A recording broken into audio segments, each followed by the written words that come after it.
बिस्मिल्लाहिर्रहमानिर्रहीम, अस्सलाम वालेकुम। प्रोग्राम पूरा सच के साथ मैं हूं आपकी मेज़बान फ़ज़ाइल आसिम। नाज़रीन, आज के प्रोग्राम में हम बात करने जा रहे हैं जो लाहौर के इलाका काना में एक बहुत ही बड़ा सानिया पेश आया जिसने हर दिल को गमज़दा कर दिया है।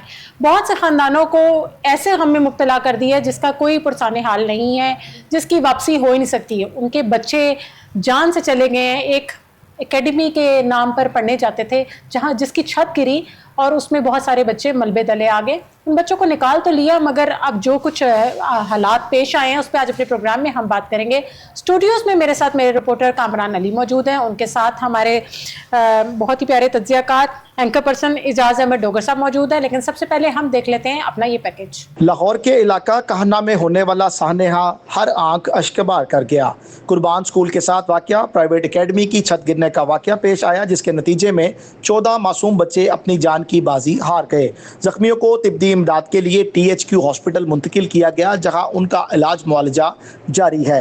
वाकया महकमा तालीम की कारकर्दगी पर गहरे सवालात छोड़ गया है। शहर लाहौर में 137 ऐसे स्कूल हैं जिन्हें हसास करार दिया गया है और इन स्कूलों की तामीर और मुरम्मत का काम रवां साल मुकम्मल होना था, जो नहीं हो सका। दूसरी जानिब CEO एजुकेशन लाहौर की जानिब से ताहाल कोई ऐसा निज़ाम वज़े नहीं किया गया जिसमें प्राइवेट स्कूल्स और प्राइवेट एकेडमीज़ के रूल्स को चेक किया जा सके। सानिया कहना के ज़िम्मेदारान के खिलाफ कोई कार्रवाई होगी या यूं ही हुकूमती नुमाइंदगान और सरकारी ओहदेदारान अफसोस का इजहार करते रहेंगे। इस वाक़े के बाद वज़ीर आला पंजाब मरियम नवाज शरीफ ने इंक्वायरी कमेटी तश्कील दी है जो ज़िम्मेदारान का तयन करेगी और इनके खिलाफ सख्त कार्रवाई अमल में लाई जाएगी। जी नाज़रीन, पैकेज आपने मुलाहिज़ा किया। इजाज़ साहब से जानते हैं। जी इजाज़ साहब, मैं आपसे ये जानना चाहूँगी, जो वाक़या अभी हाल ही में देखें पेश आया, बहुत ही दुख भरा वाक़या है जिसने हम सबको गमज़दा कर दिया है। क्या देखते हैं, क्या वजूहात हैं और जो ज़िम्मेदारान हैं उनके खिलाफ भी कोई कार्रवाई होगी? बिस्मिल्लाहिर्रहमानिर्रहीम। बहुत बहुत शुक्रिया मैडम फ़ज़ाइल साहिबा, आपने एक अहम टॉपिक पे आज मदऊ किया। देखिए, सज़ाएँ, मैं कुछ अल्फाज आपके सामने ज़रूर अपने दर्द जो है, अपनी तकलीफ़ जो है वो बयान करना चाहूँगा कि यहाँ पे इल्म हासिल करने आए नन्हे ख्वाब मलबे तले दब गए। ठीक। कहना सानिया वालदैन की आहो बका ने हर आँख को नम कर दिया है। लाहौर के हर शहरी इसमें गम में है। 14 मासूम ज़िंदगियाँ ख़त्म हुई। लाहौर की फ़िज़ा सोगवार है। तलीम गाह मातम कदा बन गई। 14 मासूम जाने चली गई। एक लम्हा कई ख़ानदान उम्र भर के लिए गम में मुब्तला कर गया। मैं किसके हाथ पे अपना लहू तलाश करूं, तमाम शहर ने पहने हुए हैं दस्ताने। बात यह है जी कि ये सिलसिला जो कहना के अंदर वाक़या हुआ, ये इंतहाई अफसोसनाक वाक़या है। इसमें ज़िम्मेदारान की आपने बात की, तो सबसे पहले तो ये है ना कि वहाँ पे इन्फोर्समेंट के इदारा काम कर रहा है, वहाँ पे सिटी डिस्ट्रिक्ट गवर्नमेंट काम कर रही है, वहाँ पे यूनियन काउंसिल काम कर रही है। क्या वहाँ पे इतनी वो आंखें बंद की हुई हैं कि उनको नहीं पता था कि वहाँ पे क्या? देखें, हम एक उठा के हर बंदा कह देता जी वो वज़ीर आला का, ठीक है, एडमिनिस्ट्रेटर एक सूबे की हेड है वज़ीर आला, लेकिन क्या गली मोहल्लों के अंदर वज़ीर आला ने जाना है? वहाँ पे ऑफकोर्स एक इदारे बने हुए हैं, उन्होंने जाना है। लेकिन हम इस पे मैडम फ़ज़ाइल ये यकीन रखते हैं कि जिम्मेदारान को सजा जरूर मिलेगी। जिम्मेदारान वो नहीं है जिनको लोग समझ रहे हैं कि वो जी वो जिनके घर में थे, जो ट्यूशन पढ़ा रही थी खातून, वो जिम्मेदार है, उसका फल बेचने वाला खामद जिम्मेदार है। वो तो हलाल रिज़्क से अपना पेट भर रहे थे, वो को गुनाह तो नहीं कर रही थी, बच्चों को तालीम खातून दे रही थी, वो भी जख्मी है और हक हलाल की रोजी कमा रही थी। हक हलाल की रोजी कमा रही, बच्चों में तालीम आम कर रही थी। उसका देखे वो कितना अच्छी बात यह है कि खामद उसका रेडी लगाता है, वो बच्चों को तालीम हासिल करवाती है। अब एक होती है कैपेसिटी। फ़ज़ाइल देखे, उसके जो छत है उसकी कैपेसिटी है, अभी मुझे कामरान बता रहे थे कि उसके ऊपर गार्डर टीयर की छत है। गार्डर टीयर की छत की कैपेसिटी होती है, उससे ज्यादा लोड अगर उसके ऊपर रखेंगे तो वो गिर जाएगी, ऑफकोर्स उसके अंदर ऐसा होगा।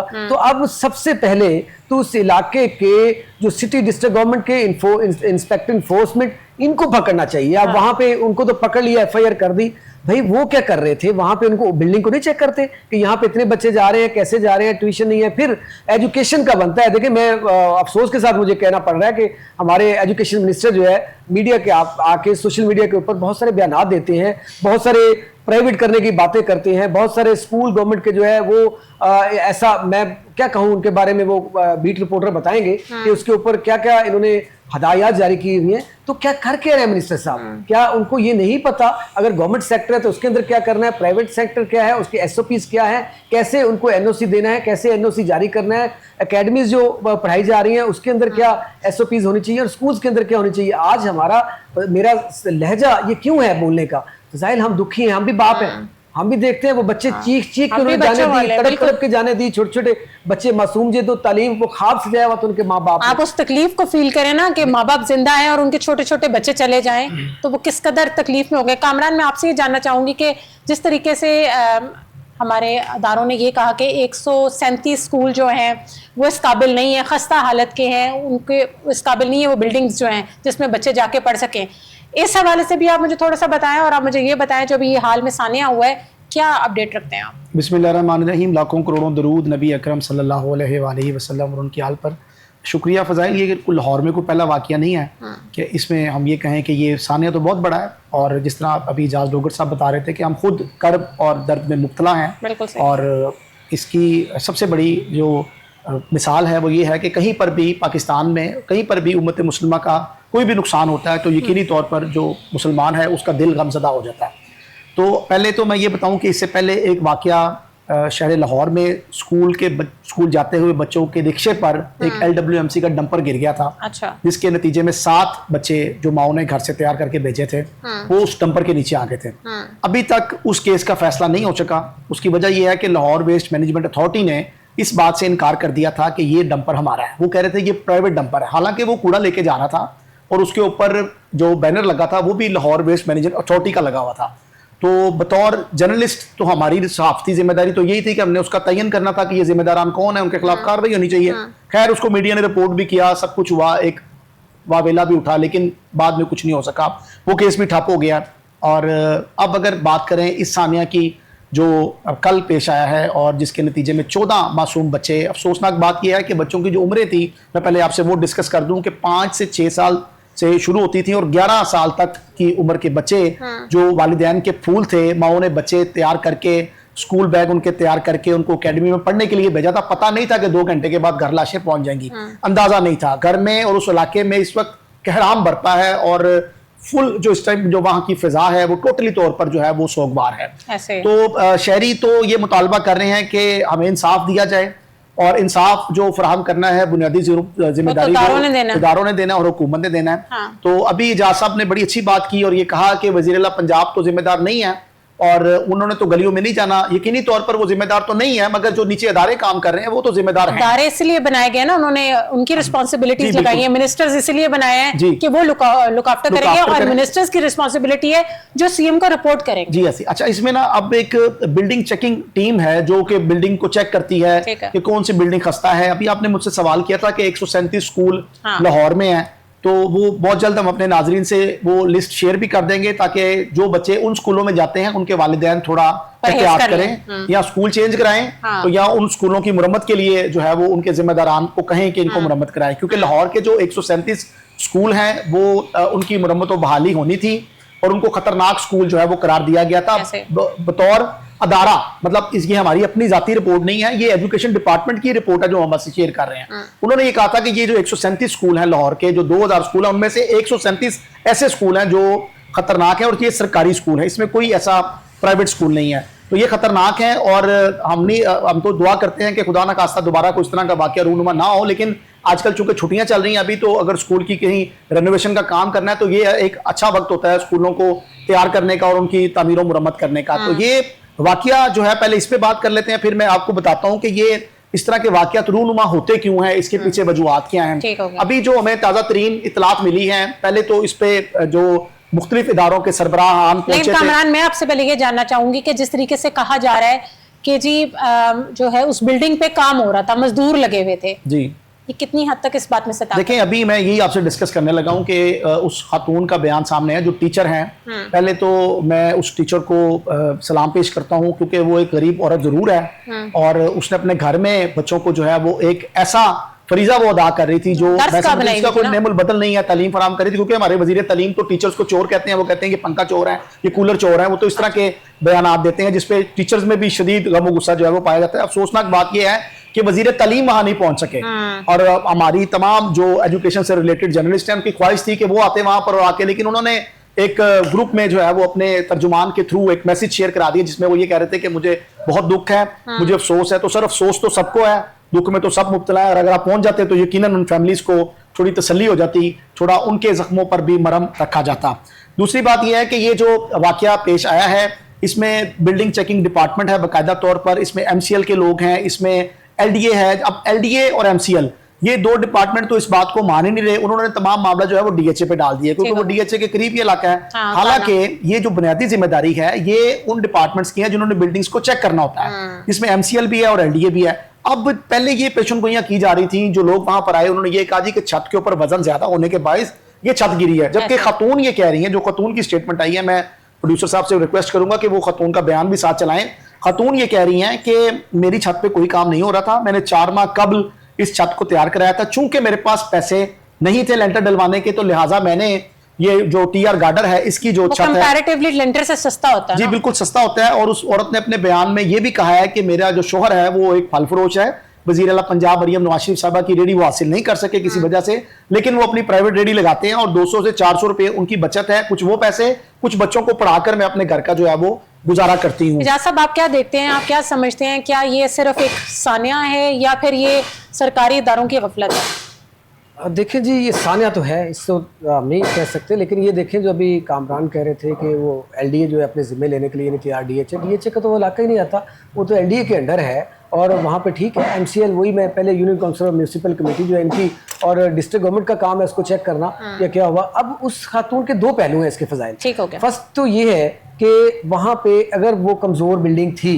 तो इतने बच्चे, अगर कैपेसिटी उसकी 10 बच्चों की है तो 35 या 37 बच्चे क्यों बैठाए, ये एक सवाल है। वो जाहिर है वो खातून भी इसमें शामिल है, क्यों उसने बैठाए जब कैपेसिटी ये है, ठीक है, रिजर्व के हलाल कमाना ठीक है। दूसरा ये है कि वो अगर खातून जो है अगर वो ऐसा कर रही है, गुर्बत के आगे वो जंग लड़ रही है तालीम की मद में, कि वो तालीम दे रही है और बच्चों को तालीम भी दे रही है, तो भीख नहीं मांग रही, कोई ऐसा गलत काम नहीं कर रही, खुदा न खास्ता को गलत नहीं कर रही, खामा जो है रेडी लगा रहा है और वो वहां पे पढ़ा रही है, तो ये कोई बुरी बात नहीं, अच्छी बात है। हाँ ये है कि अब वो बिल्डिंग बनाने वाले जो महकमे थे वहां पे उनको चाहिए था ऐसी बिल्डिंग जहां पे लोड का इतना होता है। ऐसी बात तो नहीं है कि ट्यूशन जाते हो, एकेडमी वहां पे हो, 37, 38, 40 बच्चे जाते हो और वो गली मोहल्ले या आगे पीछे किसी को पता ना हो, वो खुफिया चीज तो है नहीं, कुछ तय फिर जो हमारे बिल्डिंग इंस्पेक्टर्स बनाए हुए होते हैं ये सब क्या काम कर रहे हैं? अगर इस तरह के सानिया ही होने हैं तो इन इंस्पेक्टर्स को क्यों हायर किया होता है, इनकी क्या ड्यूटी है, फिर ये किधर होते हैं? इनको अब जी मरियम नवाज शरीफ साहिबा बताएंगे कि इनकी ड्यूटी क्या होती है। हाँ। क्योंकि उन्होंने, मैं आपको यहाँ पे प्रोग्राम में भी बता दूं कि कमिश्नर लाहौर को अभी उन्होंने भेजा है कि आप जाके मुझे एक्यूरेट रिपोर्ट चाहिए कि ये हुआ, सानिया हुआ क्या है, इसके पीछे मुहरकात क्या है। अभी वो कमिश्नर साहब पहुंचे नहीं है वापस, अभी उन्होंने CCP लाहौर को ऑर्डर किया है कि वहां जाके मुझे ब्रीक बेनी से इसकी तहकीक चाहिए साफ और शफाफ कि ये सानिया हुआ क्यों है, उनके घर वालों का किसी महकमे का इसमें फॉल्ट है या क्या फॉल्ट क्या है। मुझे कोई कमेटी बनाएंगे मे बी शायद ऐसा भी बनाए, लेकिन इस पे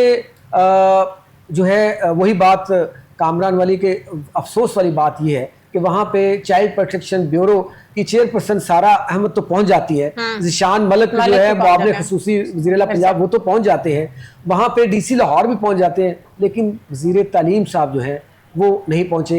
ये अब इसको अब वज़ीर तालीम साहब जो है इसको बुरा माने या कहें, वज़ीर तालीम साहब का बनता था कि टिकटॉक से निकल के ज़रा चेहरा उधर भी करते, उन बच्चों के वो जो उनके माँ बाप कर्ब से गुजर रहे थे उनके जख्मों पे मरहम रखते, वहाँ जाके ख्याल करते तो उनका कद बड़ा होता, इससे छोटा ना होता।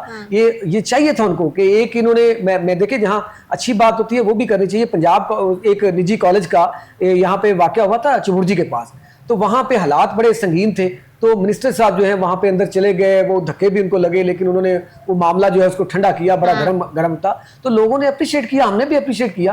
तो इसी तरह अगर यहाँ भी जाते रहते हैं मिनिस्टर साहब तो हम उनकी तारीफ कर रहे होते बजाय कि हम तनकीद बराए इस्लाह ना कर रहे होते। इनको इन टाइम जाना चाहिए था वहाँ पे, और मुतलका इदारे जो है और ऐसी तकलीफ में नजर आते हुए लोग ज्यादा प्रोमिनेंट होते हैं तो ज्यादा पता चलता है कि जी हमारे दुख दर्द में कोई शामिल हुआ है। देखे ना, वो खातून होके सारा में चली गई ना, हाँ। सारा में चली गई है, ज़िशान मलिक चला गया है, और इसके अलावा बाकी लोग चले, इंतजामिया ने तो जाना ही था। अगर ये दो पॉलिटिकल लोग चले गए, वजीर सेहत ने भी मुलाकात की अस्पताल के बाद, वजीर सेहत भी गए वहाँ हॉस्पिटल के अंदर। हाँ, तो हाँ। ये इनको चाहिए था मिनिस्टर साहब को, क्योंकि ये एजुकेशन के मुतलका था, तो मिनिस्टर साहब बजाय एक वो ग्रुप के अंदर मैसेज डालने के बड़ा दुख है मुझे ऐसा है, तो मिनिस्टर साहब खुद जाते तो उनका कद भी बड़ा होता, और ये पता होता कि पंजाब हुकूमत के वो मिनिस्टर जो एजुकेशन के हैं, जो बयानात दे रहे, जो आजकल बड़ा मुतराजा उनका चल रहा है, वो उनके ऊपर जिनके उन्होंने असम्बली के अंदर उससे माजरत भी की, उसातिज़ा से, उनके ताया जो हैं राना इकबाल वज़ीर कानून, उन्होंने भी की। तो ये ऐसे बयानात देने से नौबत माजरत तक फिर आती है। तो अब इस पर भी आकर कोई ना कोई कह देंगे जी, कोई रीज़न बयान कर देंगे, ये मामला था, ये था, वो था। भाई ये वो नहीं है। ऐसे सालों में सारी चीज़ें जो एक साइड पे रख के, तमाम मीटिंग्स कैंसिल करके, तमाम मुलाकातें कैंसिल करके, आप मिनिस्टर एजुकेशन थे, आपको वहाँ पहुँचना चाहिए था। अफसोस है कि आज तक अभी तक भी नहीं पहुँचे। कामरान, आपसे मैं ये जानना चाहूंगी कि जिस तरीके से पहले भी बहुत सारे वाकयात हमारे सामने आते हैं, सानिया जिसको आप कहते हैं, सामने आते हैं, मगर होता ये है वज़ीर आला हुक्म भी जारी कर देती हैं कि जी इनको अरेस्ट कर लिया जाए और इनको सजाएं दी जाए, इनको नौकरी से भी फारिग कर दिया जाए, मगर जो असल किरदार होता है उसके अंदर शामिल उनको नहीं पकड़ा जाता, बल्कि लेफ्ट राइट करके ऐसे गरीब लोगों को नाम डाल दिए जाते हैं जिनका कसूर भी नहीं होता। अच्छा, मैं कामरान से पहले फजाइल, मैं इसी सवाल का आपका जवाब दूंगा। सॉरी कामरान, उसमें ये है कि ये जो आपने बताई ना, पहले ऐसा ही होता था, लेकिन फजाइल मैंने देखा कि सीएम मरियम जो है वो बगैर कोई प्रेशर लिए वो जो असल किरदार है उनको पकड़ रही है। वो इस वक्त पंजाब के अंदर वो कानून की बालादस्ती के हर इकदाम उठा रही है और हर प्रेशर को एक साइड पे रख के इवन औरतों को इंडिपेंडेंट करने के लिए कितना काम कर रही है। इसमें ये बहुत अच्छी बात की। अब आज मलिक अहमद खान साहब की और उनकी मुलाकात भी, उसमें भी मलिक अहमद खान ने ये चीज की कि आपका साफ सुथरा पंजाब और खवातीन को तहफ़्फ़ुज़ देना। हमारी माएँ बहनें महफूज नहीं होती थी बाजारों में जाते हुए। आज देखें, माँ हो, बेटी हो, बहन हो, वो जाती है, क्योंकि वो जो लफंडर फिर रहे होते हैं वो डरते हैं कि ये ना हो कि सीसीडी पड़ जाए। तो ये भी तो आप अप्रिशिएट करना बनता है ना यहाँ पे भी। सोहेल जफर चड्ढा ने क्या कहा था कि आपकी माएँ बहनें 100 तोले सोना भी पहन के जाएंगी ना तो उनको कोई जरूरत नहीं करेगा हाथ लगाने की। काम कर रहे हैं इसमें। ठीक है, वो इस पे काम कर रहे हैं। जी कामरान, आप बताएं, उन लोगों को पकड़ा जाएगा जो मेन कैरेक्टर्स हैं? मैं वही आपको बताने लगा हूँ कि इससे पहले एक सानिया भाटी गेट भी हुआ था, जिसमें एडमिनिस्ट्रेटिव गलती थी, एक मेन हॉल खुला रह गया, उसमें एक माँ और उसकी बच्ची जो थी वो जाबाज हो गई। इस पे अगले ही दिन वज़ीर आला पंजाब बैरून मुल्क थी, वो अगले ही दिन पाकिस्तान पहुंची। उन्होंने तमाम एडमिनिस्ट्रेटिव डिपार्टमेंट्स को बुला लिया, जिसमें DGLDA, MD वासा, CCPO Lahore, commissioner, chief secretary, सब लोगों को बुला के इकट्ठा किया एक छत के नीचे और ये कहा कि ये इनके खिलाफ जो है वो कार्रवाई होनी चाहिए, जिन अफसरान की ये गलती है।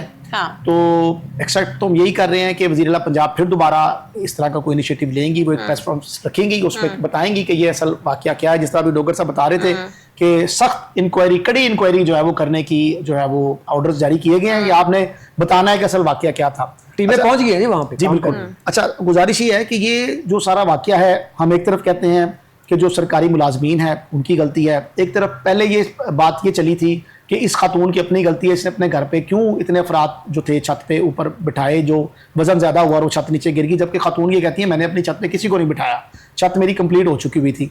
अब इन तमाम तर चीज़ों को अगर इकट्ठा करें तो मैं इस नतीजे पे पहुंचता हूँ कि ये जो कंपनी है जिसने वो TR गार्डर बनाए, उसको देखना होगा किस कंपनी के हैं। दूसरी बात ये है कि क्या वो TR गार्डर पुराने थे जो उस औरत ने इस्तेमाल किए, क्योंकि लाहौर में एक बहुत बड़ी मंडी है जहां पर आपको बिल्कुल मैं वही बताने लगा हूँ, पुराने जो चीजें हैं वो आधी कीमत पे मिल जाती हैं।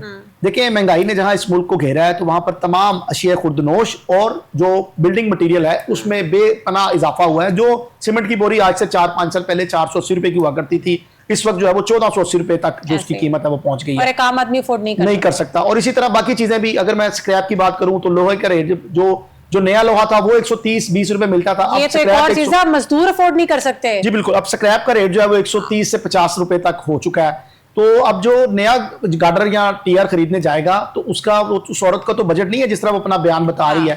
तो मेरा जाती ऑब्जर्वेशन है इसमें, कुछ भी और भी कुछ हो सकता है। शायद उसने वो पुराने गार्डर और पुराने TR जो ज़ायदुल मियाद हो चुके हुए थे, जो अपनी ताकत खो चुके हुए थे, वो इस्तेमाल किए हैं अपनी छत के अंदर। ये तो अब उस औरत से अगर इन्वेस्टिगेट किया जाए और पूछा जाए कि भी आपने वो टीआर गार्डन जो 4 माह पहले छत तैयार कराई थी वो क्या नए थे या पुराने थे, तो ये फिर पता चलेगा कि वो नए थे। अगर तो फिर तो उस कंपनी की गलती है जिसके वो गार्डर है जिसके ऊपर वो स्टैंप लगी हुई है। दूसरा कंपनी जिसके भी ये टीआर गार्डर्स वगैरह या जो भी इस तरह की चीजें मटेरियल आप यूज करते हैं या लगवाते हैं, वो आपको ये नहीं बताते कि कितनी कैपेसिटी बर्दाश्त कर सकता है। जिस तरह अब हमारे ब्रिजेस होते हैं, जी जी, उनको बनाने से पहले उसकी कैपेसिटी वो चेक करते हैं कि इसमें इतनी गाड़ी लोड आप दुरुस्त फरमा रही हैं। मैं आपको बताऊं कि जो टीआर गार्डर की छतें डलती है ना, नॉर्मली ये सिंगल स्टोरी घर ही बनते हैं। अच्छा। इनके ऊपर लोड नहीं डाला जाता, इनके ऊपर इमारतें नहीं बनाई जाती, ये देहातों में इस्तेमाल होते हैं। अगर शहर में भी कहीं को करता है तो वो रिस्क नहीं लेता इसके ऊपर कि आप कहें कि मैं रिस्क ले लूं। तो कितने फ्लोर्स थे?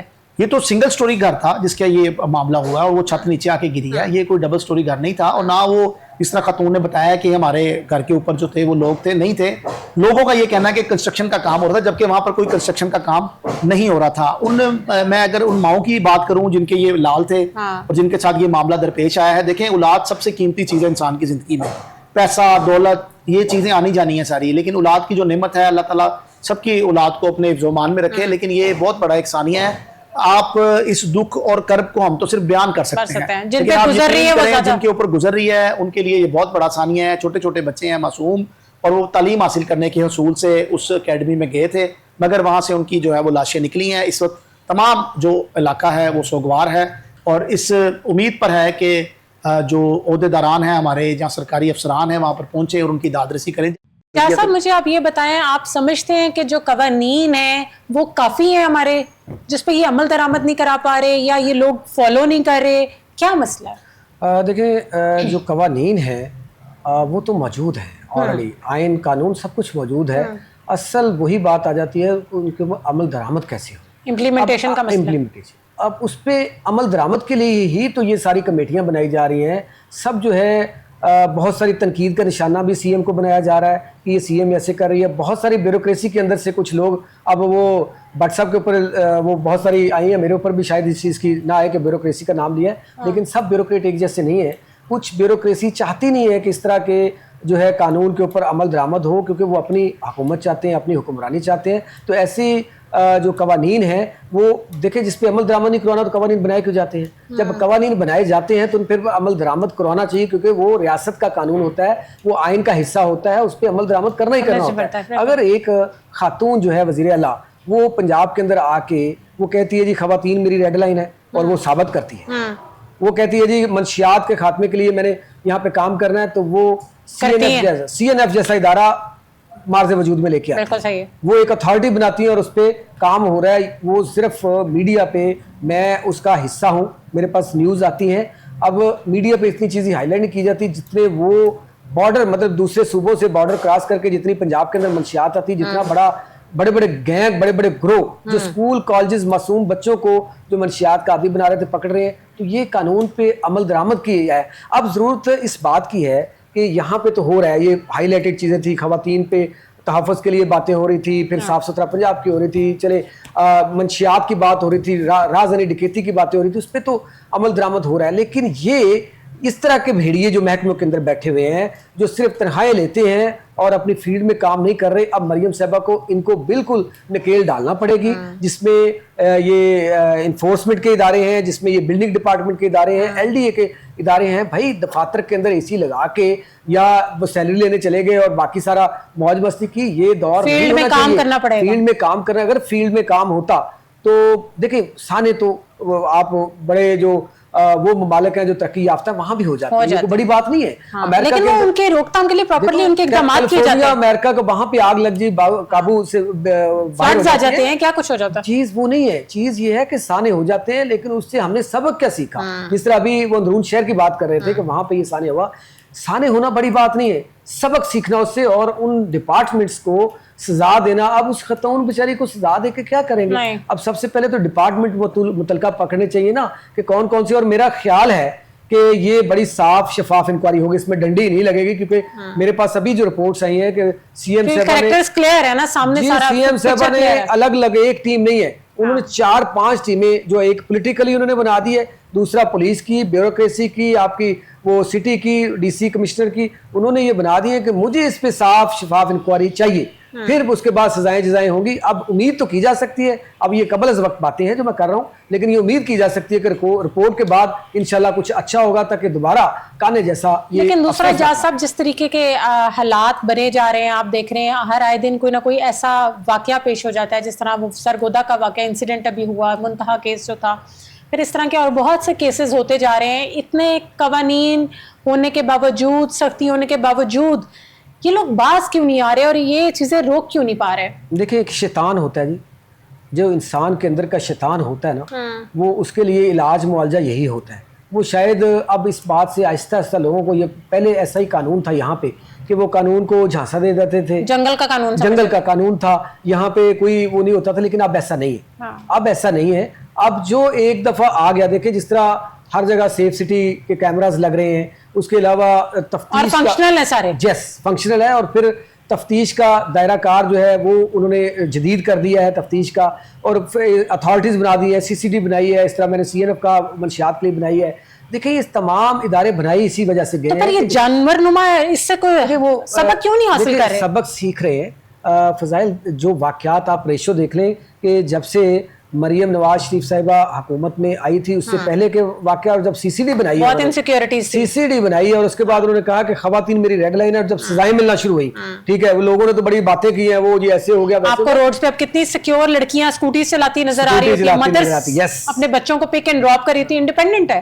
तो ये देखे ना, ये तरक्की की तरफ बातें हैं ना, कि जब आप सिक्योर करें एक ऐसी कंट्री के अंदर, आप जो एक मुस्लिम जिसकी बुनियाद ला इलाहा इल्लल्लाह, वहाँ पे आप अपने आप को सिक्योर महसूस करेंगे, तो फिर आपके इदारे जो है वो मुतहरक होंगे, जो उनको पता है सजाएं जो जाएंगे। और इस तरह के दरिंदे, जो आपने सरगोदे वाला वाक़या कहा, इस तरह के दरिंदे जो हैं उनको जब कैफरे किरदार तक पहुँचाया जाएगा ना, तो फिर फ़ज़ाइल ये देखें बहुत कम हो गए हैं वाक़यात। ये 70% वाक़यात रुक गए हैं। जो 30% देखे, 2-4-5% को तो आप नहीं रोक सकते, लेकिन अगर 90% 80% जो है, जो कि मुझे उम्मीद है कि ये हो जाएगा जब पंजाब के अंदर जो कानून की हुक्मरानी होगी, जब वहाँ पे आइन की बालादस्ती होगी, जब वहाँ पे जो कवानीन बनाए गए हैं उन पे अमल दरामद होगा, और इस तरह की एडमिनिस्ट्रेटर जो है वो करवाएगी, चाहे उनके अंदर से मुखालफत हो, तो फिर नहीं रोक सकेगा इस तरह के दरिंदों जो है उनको कैफरे किरदार तक पहुंचाने के लिए। और फिर मुंतहा जैसा दोबारा सरगोदा के वाक़या नहीं होगा जिस तरह सजा दी गई। कामरान, कोई स्कूल्स और एकेडमीज के लिए कोई नया कानून भी लाने का सोच रहे हैं, ऐसे मुतारिफ कराना चाह रहे हैं कि? देखिए फजाइल, जो पहले कानून है उन पर ही अमल दरामद करवा लें तो इनके लिए बहुत बड़ी बात है, क्योंकि ये उस पर ही अमल दरामद नहीं करवा रहे। ये जो डिपार्टमेंट्स के अंदर डिपार्टमेंट्स बने हुए हैं ना, ये जब तक खत्म नहीं होंगे ना, ये खिचड़ी पकी हुई है। एजुकेशन बड़ा एक सीधा साधा सा लफ्ज़ है, बड़ा आसान सा लफ्ज़ है, तालीम, और हर शख्स का बुनियादी हक भी है, रियासत की बुनियादी जिम्मेदारी भी है, सेहत, तालीम और इसके अलावा स्पोर्ट्स से हवाले से जो चीज़ें, ये सारी रियासत की बुनियादी जिम्मेदारी है। मगर रियासत ये करती हुई नज़र नहीं आ रही। वजह ये है कि डिपार्टमेंट्स के अंदर डिपार्टमेंट्स हैं। एजुकेशन डिपार्टमेंट जहाँ एक CEO है लाहौर का, जिनकी ये जिम्मेदारी है स्कूल्स को देखना, कॉलेजेस को देखना और इन तमाम मामलात को देखना। यहाँ पर क्या है, यहाँ पर दो पार्ट हैं। एक पार्ट जो है वो सरकारी कॉलेजेस और सरकारी यूनिवर्सिटीज को देखेगा, बिल्कुल ऐसे। एक पार्ट है जो प्राइवेट को देखेगा, एक पार्ट इसका बनाया हुआ है स्कूल एजुकेशन का, जो स्कूल एजुकेशन को देखेगा। और स्कूल एजुकेशन में भी दो पार्ट है, एक प्राइवेट स्कूल को देखेगा, एक सरकारी स्कूलों को देखेगा। CO एक है, मगर इसके नीचे जो DOs हैं ये अलग अलग हैं। मतलब किसी एक शख्स के पास इख्तियार नहीं है। अगर आप चली गई हैं किसी प्राइवेट स्कूल की कोई कंप्लेन लेके CO के पास, तो CO साहब फिर आपको भेजेंगे DO के पास, जो प्राइवेट स्कूल को देखता है। सरकारी स्कूल वाले के कमरे में अगर आप चली गई हैं और आपने जाके कहा है कि सर ये इशू है, तो उन्होंने कहा बीबी हम नहीं देखते इसको, ये प्राइवेट स्कूल वाला देखता है। तो पहले तो ये इबाम, ये कबाहतें, ये जो चीजें पकाई हुई है, पहले तो इसको खत्म करें। वजीर तालीम पंजाब राना सिकंदर साहब मेरे लिए बहुत काबिल एहतराम है। इन्होंने बड़े अच्छे इनिशिएटिव्स लिए हैं। इन्होंने उन टीचर्स को, उन हेड मास्टर्स को स्कूलों से निकाला जो खुद 5-5 पढ़े हुए थे। इन्होंने एक पर्चा दिया, जिसने हल किया, जो पास हुआ इन्होंने उसकी भर्ती कर दी, जो पास नहीं हुआ इस पर टीचर्स ने बड़ा एहतजाज किया, ये क्यों है, कैसे है। लेकिन खैर अच्छा था, मेरे मुल्क के लिए अच्छा था, मेरे इन बच्चों के लिए अच्छा था। जिनको खुद आता होगा तो वो अगले बच्चों को पढ़ाएंगे ना। बहुत अच्छा जी, बिल्कुल जी, बहुत अच्छा था सर, आपने किया, हम आपके मशकूर हैं सर, आपने बहुत अच्छा किया। अच्छा, अब ये जो खिचड़ी पकी हुई है इस पे, अच्छा देखें, हम चूंकि एजुकेशन से रिलेटेड है तो लोग हमसे पूछते हैं जी छुट्टियां कब हो रही हैं, मैट्रिक के इम्तिहानात कब हो रहे हैं, फर्स्ट ईयर के कब हो रहे हैं, सेकेंड ईयर के कब हो रहे हैं, और डिग्री कैसे मिलेगी, वेरीफाई करानी है, HEC से कैसे वेरीफाई होगी, अभी IBCC क्या काम करता है। तो लोग हमारे साथ राब्ते में होते हैं।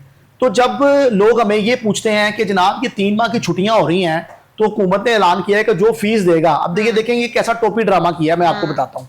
इन्होंने ये कहा, ऐलान कर दिया वजीर तालीम साहब ने कि जनाब ये जो समर कैंप की फीस लेगा ना छुट्टियों में, उसको हम जुर्माना करेंगे, समर कैंप की कोई फीस नहीं ले सकता। और ये समर कैंप का नाम बाद में लिया, पहले ये कहा छुट्टियों की फीस नहीं कोई ले सकता। लोग बड़े खुश हुए जनाब वजीर तालीम साहब ने, फीस की मद में उन्होंने समर कैंप का नाम दे दिया। मैं बताने लगा समर कैंप की कोई फीस नॉर्मली होती ही नहीं है, और ये प्राइवेट स्कूल वाले लगाते हैं, सरकारी वाले तो बेचारे लगाते ही नहीं है। अच्छा, अब इसमें सरकारी की फीस वैसे ही 20 रुपए है, और प्राइवेट जो है वो 2000 से शुरू होकर फिर पता नहीं कहां तक जाती है, कहां तक सुनेंगे, कहां तक सुनाए, ये फिर लंबी कहानी है, ये बहुत बड़े इनके मामले। अच्छा, मैं थोड़ा आपको बताने लगा हूं कि इन्होंने ये कहा कि समर कैंप की जो फीस है वो नहीं ली जाएगी। लोगों ने ये समझा कि छुट्टियों की फीस ही ली जाए। आप यकीन करें कि मेरे साथ हजारों नहीं लेकिन 100 की तादाद में लोगों ने राब्ता किया, और उन्होंने पूछा कि जनाब ये फीस जो है ये छुट्टियों की इस दफा हमने नहीं देनी, हमें तो वाउचर आ गया है, हमें तो वो फोन करके कह रहे हैं जी फीस जमा कराएं, तो हम नहीं दे रहे, तो क्या हमें फीस देनी चाहिए? तो मैंने फिर जो हमारा रास्ता है PRO, मैंने नूरुल हुदा साहब से राब्ता किया, जो मिनिस्टर साहब के PRO, मैंने कहा सर ये क्या मिनिस्टर साहब ने बयान दे दिया, लोग तो हमारे पीछे पड़ गए हैं। तो उन्होंने कहा कि जनाब छुट्टियों की फीस देनी है, प्राइवेट जो स्कूल्स हैं उनको छुट्टियों की फीस आपने देनी है। उन्होंने तो सिर्फ समर कैंप का कहा कि समर कैंप की कोई फीस ना ले, तो समर कैंप भी छुट्टियों के दौरान ही लगा था। स्टेटमेंट्स में क्लैरिटी नहीं है, क्लैरिटी नहीं थी, फिर लोगों को देने पड़े, परेशान हो जाते हैं। अच्छा, फिर लोगों को देने पड़े और फाइन के साथ देने पड़े। मतलब सरकारी स्कूल में अगर आपके पास 20 रुपए फीस नहीं है तो अगले महीने आप 40 रुपए देंगे, तो जुर्माना कोई नहीं है। लेकिन प्राइवेट अगर आप नहीं देते तो हर प्राइवेट स्कूल ने अपनी मर्जी का उसमें फाइन चार्ज किया हुआ है, वो आपसे चार्ज करता है। और दूसरी बात ये है, ये जो खिचड़ी एक मैं आपको बता रहा हूं पकी हुई है, जो फैसला ही नहीं कर सकते हम कि ये सजा और जजा किसने देनी है, तो इसके लिए एक CEO अगर है तो फिर एक DO ही होना चाहिए जो तमाम चीजों को चेक करे। तीसरी बात ये है कि ये जो इनका अमला है, जो खाबे खरगोश के मजे ले रहा है, जो असल जिम्मेदारान हैं, जिनकी वजह से मेरी जाती ऑब्जर्वेशन है कि जिन्होंने जाके इसको चेक करना था कि हाँ यहाँ पर एक एकेडमी है, मतलब जिसका दिल करेगा पाकिस्तान में, लाहौर में, पंजाब में वो एक कमरा लेगा और बच्चों को पढ़ाना शुरू कर देगा। देखिए, दो तरह की एक्टिविटीज हैं, एक डोमेस्टिक है, एक कमर्शियल है। डोमेस्टिक एक्टिविटी ये है कि मेरा एक घर है, मैं उसमें रहता हूं, मैं सुबह जाता हूं, शाम को वापस आता हूं, ये डोमेस्टिक है, उसमें मैं कोई कमर्शियल एक्टिविटी नहीं कर रहा। ये नहीं कि मैंने ट्यूशन सेंटर खोला हुआ है, कि मैंने घर के अंदर कोई बुटीक बनाई हुई है, या मैं कोई व्हाटएवर कुछ भी कर रहा हूं, ये तो है। लेकिन इसका एक और मसला भी है ना, लोग टैक्स से बचने के लिए भी उसको उसके बाहर ना लगाते हैं। मैं उधर ही आ रहा हूं, ये सब ये जो तमाम नेग्लिजेंसी है मैं सारा बताऊंगा आपको। अच्छा, गुजारिश ये है कि जब हम कोई कमर्शियल एक्टिविटी करते हैं, ये खातून तो मेहनत कर रही थी, तालीम के जेवर से हमारी इस कौम को, नस्ल को रास्ता कर रही थी, लेकिन इस बीबी से पूछा जाए कि क्या आपने कहीं अपनी रजिस्ट्रेशन कराई थी? आप जो 15-20 बच्चों को पढ़ा रही हैं, कहीं आपने कोई किया था? कहीं आपने कोई इंदराज किया रहा है? कहीं आपने बाहर अपने घर के बाहर बोर्ड लगाया कि ये ट्यूशन सेंटर है? या आपने 2-4 घरों में जाके कह दिया मेरे घर में ट्यूशन है जी, आप लोग अपने बच्चे नहीं कामरान, ये तो ऐसे तो ये तो एक वाकया हमारे सामने आ गया ना, इसमें तो बहुत सारे मैं उधर ही आ रहा हूँ, अच्छी सोसाइटीज में मौजूद है जिनके बाहर बोर्ड्स नहीं है। मैं उधर ही आ रहा हूँ। गुजारिश ये है कि जब इस औरत को किसी ने नहीं पूछा, जिसका शख्स फल बेचता था, जिसके घर में 14 हलाकतें हो गई, 14 मासूम कलियां मसली गई, उनको ये वाकया सामने वहां पर पेश आया, तो ये महकमा तालीम ने कैसे देख लिया? पूरे लाहौर में ये तो हर गली मोहल्ले में प्रैक्टिस हो रही है, तो ये किस किस का घर चेक करेंगे? देखें, कमर्शियल जो बिल्डिंग है उसको तो टीमें बनी हुई है, चेक करेंगे, लेकिन घरों को कौन चेक करेगा? तो घरों को तो कोई चेक कर ही नहीं सकता। लेकिन मेरा ये ख्याल है कि ये इस तरह का सिस्टम एक बनाना चाहिए, जिस तरह आपने देखा होगा रेंटल प्रॉपर्टीज जो लेते हैं वो इंदराज कराते हैं। बिल्कुल इंदराज कराएं। देखिए, किराएनामा अगर कहीं के घर हम किराए पे लेते हैं तो थाने जाके इंदराज कराते हैं। तो हुकूमत ये क्यों नहीं निकालती कि जनाब अगर किसी ने अकेडमी या स्कूल बनाए तो पहले थाने इंदराज कराए, आपकी बिल्डिंग इंस्पेक्शन होगी, अगर तो आप ठीक है देन आपको परमिशन मिले, अदरवाइज आप बंद करें, ताला लगाए, उसको सील करें। रोजाना की बुनियाद पर 150 से 160 तक ऐसी बिल्डिंग्स हैं जिसको LDA सील करता है। क्यों जी? ये जी कमर्शियल एक्टिविटी हो रही थी, इसका चालान जमा नहीं हुआ, इसका टैक्स जमा नहीं हुआ, इसने ये वायलेशन की, इसने ये किया।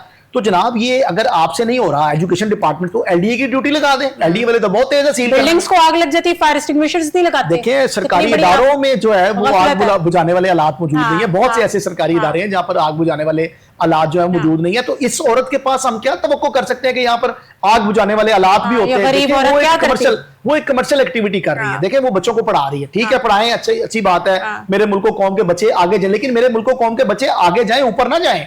ये तो आपने ऊपर भेज दिए बच्चे।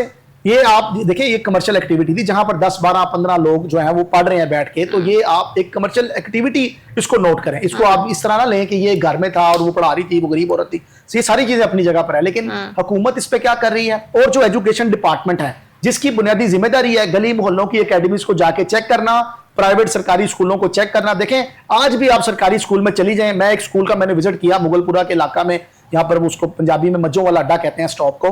मैंने स्कूल का विजिट किया तो मैंने कहा मैडम मुझे पता चला है कि आपके स्कूल में साफ पानी पीने का मुयसर नहीं है और आपके जो वॉशरूम्स है वहां पर, चूंकि ये गर्ल्स का स्कूल है, मेल अटेंडेंट बैठा हुआ है। तो उसने दोनों बातें एडमिट कर ली। उसने कहा जी मेल अटेंडेंट तो बैठा हुआ है लेकिन पानी पीने के काबिल है, आप ये गलत कह रहे हैं। मैंने कहा अच्छा अगर पानी पीने के काबिल हैं तो हमें गिलास भरवाते हैं, आप वो पानी पी लें। ठीक है। वो हमने गिलास भरवाया, आया तो मैडम ने वो पानी नहीं पिया। तो मैंने कहा मैडम आप तो पानी नहीं पी रही, लेकिन आप मेरी कौम की बच्चियां ये पानी पीती हैं सारा दिन, तो आप क्यों नहीं पी रही, तो कैसे गुजारा करती है इतनी गर्मी? तो उन्होंने कहा जी मैं तो अपनी बोतल घर से लेके आती हूँ। तो ये तो हालात है हमारे सरकारी स्कूलों के। दावे हम बहुत बड़े बड़े कर रहे हैं जी, हमने नए वॉशरूम्स बना दिए, लेकिन वहां गर्ल्स वॉशरूम के बाहर मेल अटेंडेंट का क्या काम है?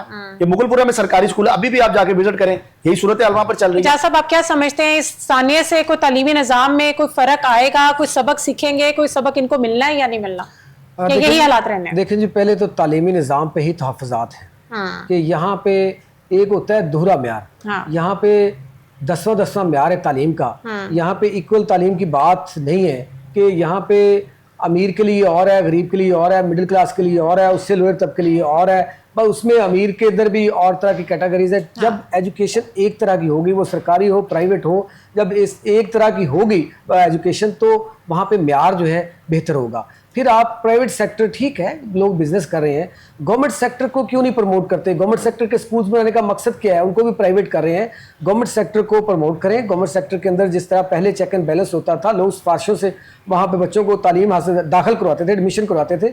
आज भी अगर वो वक्त आ जाए, आप देख लें वो जो आज से कोई 30-40 साल पहले जो पढ़े हुए हैं गवर्नमेंट स्कूलों से, उनको एजुकेशन देख लें, उनकी गुफ्तगू सुन लें, कितनी महज़बाना गुफ्तगू है और कितने महज़ब अंदाज के अंदर वो गुफ्तगू करते हैं। उसके बाद वो किस तरीके से उनका लबो लहजा है, और आज भी वो उस्ताद हैं, कोई उस्ताद है, कोई किसी महकमे में डिलीवर कर रहा है। तो पता नहीं क्यों हम प्राइवेट सेक्टर को और वो जो मिडिल क्लास और गरीब लोग हैं उनके ऊपर एक वो एहसास कमतरी का शिकार बनाया जाता है। जी हमारे बच्चे ने तो फलां लेवल किया हुआ है, फलां, ठीक है, अगर वो करवाना है तो 2 बना देना म्यार। अगर कोई बच्चा इधर जाना चाहता है इधर चला जाए, गवर्नमेंट सेक्टर में भी करवा दे।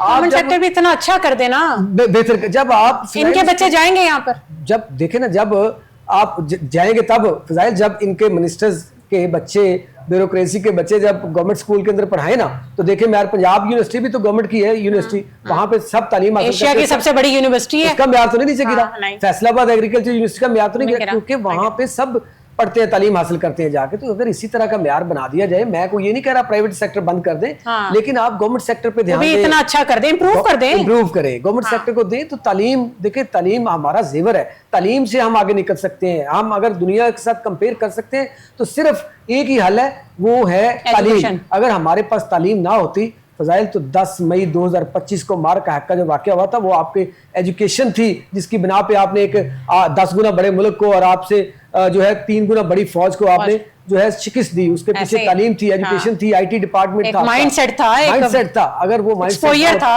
और उसमें ऑलमोस्ट देख लें सब गवर्नमेंट स्कूलों से पढ़ के गए।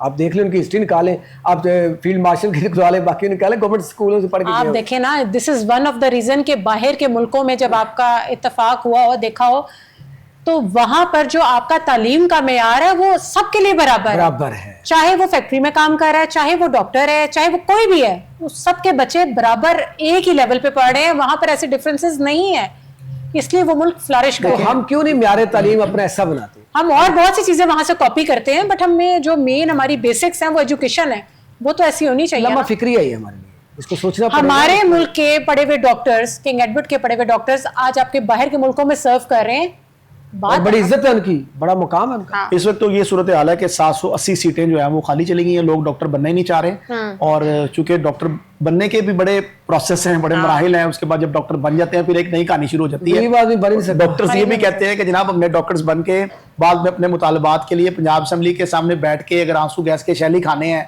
अगर वाटर कैनन का पानी खाना, तो इससे बहुत बेहतर है कि हम इंजीनियर बन जाएं। तो ये खैर एक अपना अलग से इशू है, लेकिन मैं आपको बताऊं कि हमारे जो सरकारी स्कूल डॉक्टर्स भी डॉक्टर बने ना, बदमाश ना बने, सर्व करें। उन्होंने ये वादा किया था कि हम सर्व करेंगे, हड़तालों पे थोड़ी जाएंगे। गुजारिश ये है कि ये जो हमारे सरकारी स्कूल हैं, तो यहाँ पर अगर कभी वक्त मिले हमारे वजीर तालीम खुद विजिट करें, तो यहाँ पर जो सिक्योरिटी गार्ड्स खड़े हैं ना, ये पता नहीं होता कि ये कोई रिक्शा ड्राइवर है, ये कोई अंदर सफाई वाला है, ये कोई पियन है, क्योंकि ये जो गार्ड्स होते हैं ना, इनका एक यूनिफॉर्म होता है। कहीं पर भी आप चले जाए, किसी कंपनी में, बैंक में, आप कहीं पर भी जाएं, किसी शॉपिंग मॉल में जाएं, तो उनका एक स्पेसिफिक एक यूनिफॉर्म है कि पता चलता है ये यूनिफॉर्म पहना ये गार्ड है, उनको असला भी दिया जाता है। तो हमारे जो सरकारी स्कूल है मुतद्दिद, खास तौर पर लड़कियों के, इनके बाहर खड़े जो चौकीदार हैं, उनकी पास ना तो कोई ऐसा वेपन है, ना उनके पास कोई ऐसा यूनिफॉर्म है कि खुदा न खास्ता अगर कोई सानिया हो जाता है तो वो कैसे संभालेंगे, वो नहीं संभाल सकते।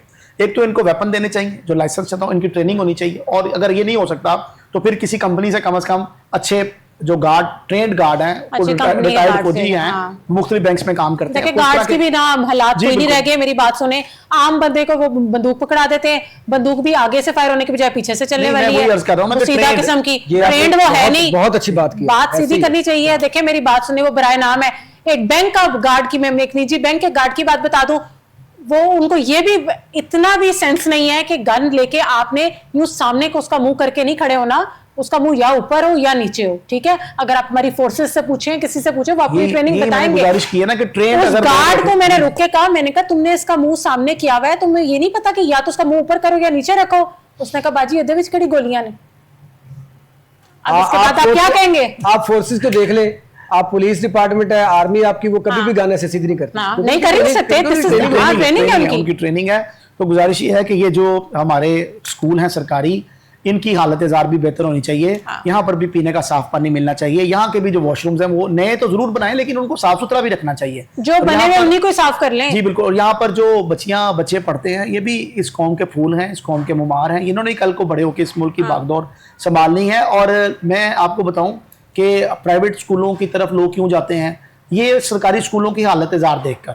अच्छा, सरकारी स्कूलों का ये एनवायरनमेंट तो बड़ा अच्छा हो गया कि मार कुटाई वाला सिलसिला नहीं होता। पहले टीचर जो थे वो मारते थे, मुर्गा बनाते थे, 2-2 3-3 घंटे हाथ खड़े रखवाते थे, तो ये कल्चर तो खत्म हुआ है। लेकिन क्या ही अच्छा हो कि ये एनवायरनमेंट भी अच्छा हो जाए और ये तालीम भी थोड़ी बेहतर हो जाए, ताकि आम आदमी ये सोचे कि मैंने 5,000 रुपया या 10,000 रुपया या 20,000 या 50,000 या इससे ज्यादा फीस भर के जो अपना बच्चा किसी अच्छे स्कूल में दाखिल करवाना है, तो बेहतर यही है कि मैं अपने बच्चे को सरकारी स्कूल में दाखिल करा दूं, क्योंकि सिलेबस तो वही है। माजी में हुआ था ऐसा है कि हुकूमत ने सिलेबस एक कर दिया था कि सरकारी स्कूलों में भी वही चलेगा, प्राइवेट में भी वही चलेगा, तो इस पर भी काफ़ी बहस मुबाहिसा हुआ था। लेकिन अब फिर दोबारा से सरकारी स्कूलों का जो मामला है वो अलग से हैं, प्राइवेट स्कूलों के अलग से हैं। प्राइवेट स्कूलों की जो अजारादारी है ना, जब तक ये खत्म नहीं होगी ना, मामला बेहतर नहीं हो सकता। मैं फजाइल के इजाज़त से एक सवाल आपसे करना चाहूँगा कि ये जो आपने प्राइवेट स्कूलों की बात की, आप जो कि बीट करते हैं, क्या प्राइवेट स्कूलों के लिए तो जो मेरे नॉलेज में है कि SOPs होती है कि इतनी ग्राउंड होनी चाहिए, ये मैकेनिज्म होना चाहिए, बिल्डिंग ऐसी होनी चाहिए,